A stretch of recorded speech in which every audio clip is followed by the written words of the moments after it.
guys, and welcome to my channel. In today's video, I wanted to share with you how I plan for my home daycare. If you do not know, I run a home daycare that consists of 5 children because in Ontario, Canada, that's what you are allowed to have if you are not registered with the region. So I am not registered with the region. I have been doing home daycare for over 23 years, and I think I have this pretty down path when it comes to organizing. I always try to look for new activities every month, but this is pretty much what it looks like for most months. Now, there are some new things that there are old things, but new to the set of parents that I have right now. I used to have a newsletter, then I took it away because I found people weren't really using it and I was printing out all these newsletters.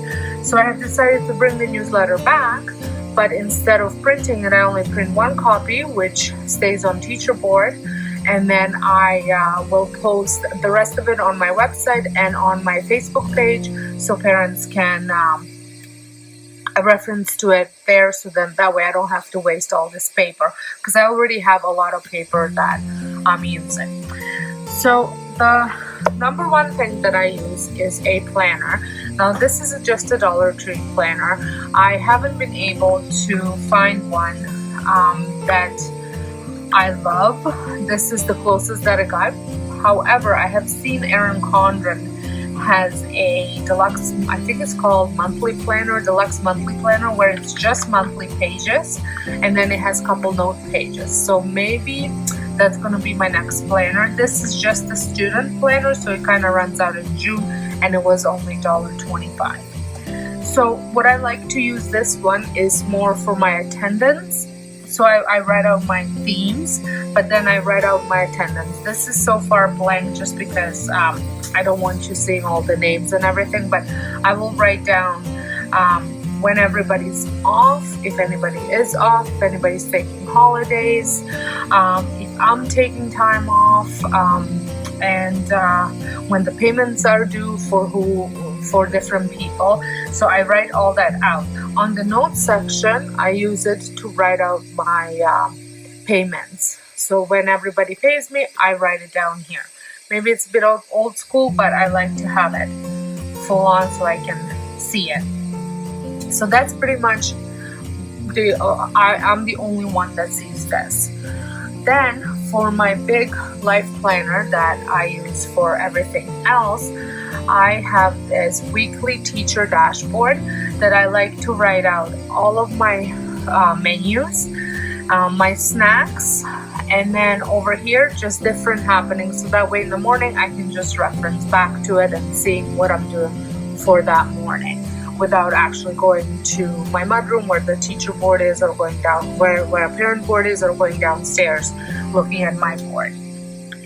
Now on the parent board and my board downstairs, I have these as well as these this one. These are themes. I will have a blog post linked down below where I will include all of the stuff that I use, and I will also include my themes for the whole year. I have been using pretty much the same themes for past 20 years because I just really like the way they work and the activities that I have to go along with the themes. So I have a theme for every week, but then there are a couple weeks that repeat, like when we get into October, Halloween goes for 2 weeks, Christmas goes on for 3 weeks, because those are my favorite things to have activities for the children. So the first thing that I make is my calendar. And here I will write down different activities that we do. So for example, on Thursdays, we go to playgroup every Thursday. Then on Tuesday, on the 1st, we are going to go on a nature walk where we're going to pick up all our leaves, twigs, anything that's fall related. And that way on Wednesday, we will be making that into our craft. So that's a bit of a different activity than what we typically do on every day. So that's what I want to include in this calendar, are things that don't happen on regular basis. So I also write down all of my themes. I decorate the calendar a little bit. So we've got making pumpkin pies. I also do a Thanksgiving feast that my husband helps me out with. Usually Friday before our Thanksgiving. Like I said, I'm in Canada, so and I do everything. I do stuffing, mashed potatoes. I roasted small turkey for them. Like I do all of that. That's why I need help. But and the kids are part of the cooking process as well. And on the 9th, so before that, the Wednesday before, we will be making pumpkin pie. So that's a cooking experience for them for our Thanksgiving feast.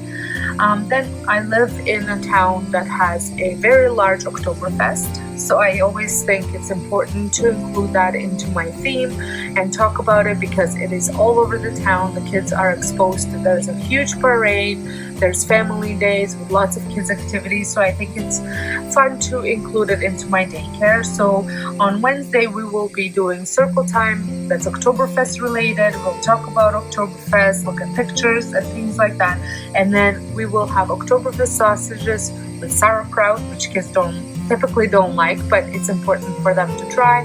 And so sausage on a bun, and sometimes I'll make a schnitzel with it, but typically it's just a Oktoberfest sausage on a bun with sauerkraut, mustard, just different tastes for them to be exposed to. And then the last week of October is when we usually paint pumpkins. We used to carve pumpkins, but the age group that I have is way too small to appreciate it, so I just buy small pumpkins and we paint them. And then we decorate cookies, which are Halloween cookies, and then we have a Halloween party. This year, Halloween party will be at the playgroup, so we will see what those activities will be once we get there. So this goes on a parent board. And then the newsletter, I like to include in the newsletter some of the books that we will be reading on regular basis during this month. I like to include my themes for the month for parents to see, and then I just list all these dates that are on this calendar again over here. And then I also include the letters for the month that we are learning, the numbers that we're learning, and then the colors that we're learning for the month. So that's what's in my newsletter. And then we get into the weekly theme planning, and this gets more detailed. This is more for me than the parents, but the parents see it because it is posted on the parent board. And I list all of my circle time planning, like books, folk stories, songs. If there's any games that we will be playing during circle time, I list it over here.